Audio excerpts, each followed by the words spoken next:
So the next technique we are going to learn today is collage.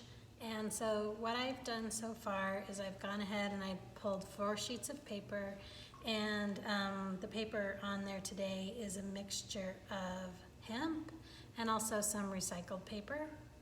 And then I have a little container full of all the shapes that I've already cut out, right? So these are all ready to go. I just did these with an X-Acto knife and cut out these shapes. The paper for these is a handmade scrap paper. And then right here, I just have another piece of paper that has my mold and decal traced on it so I can see the size and shape. And these are little pieces of fabric that I have also pre-cut out.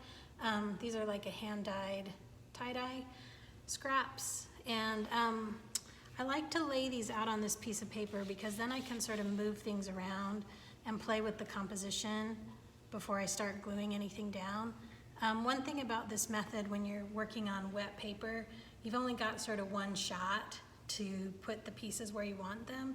And so it's helpful for me to sort of lay it out first so that when I go to glue, I kind of have an idea of where I'm going on my paper.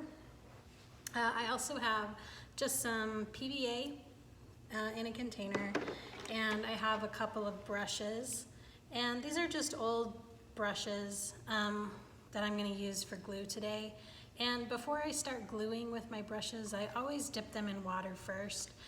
It makes it so the bristles absorb the water instead of the glue, and so then when I go to rinse them off later, I am less likely to really ruin the brushes. So I have glue brushes, and then I just have a little piece of magazine, which is my favorite thing to glue on top of. Some people like to use other kinds of paper.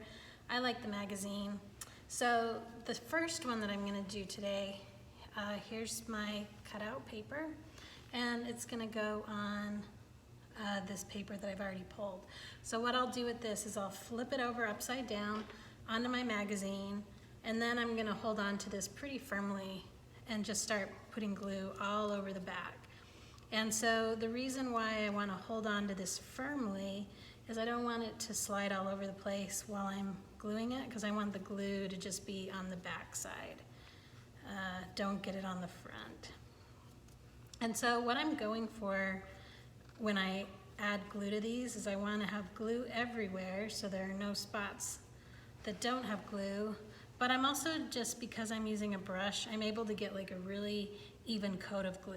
So I want it thick enough that it'll glue down, but I also don't want it so thick that it'll ooze all over the place.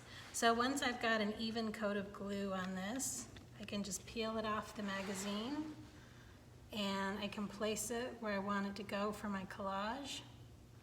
And then I just press it into the freshly pulled sheets of paper. And then later on, when I go to press this paper, that's really gonna set this in place, and it'll have a really nice look because it'll feel like it's really a part of the paper instead of just glued on top.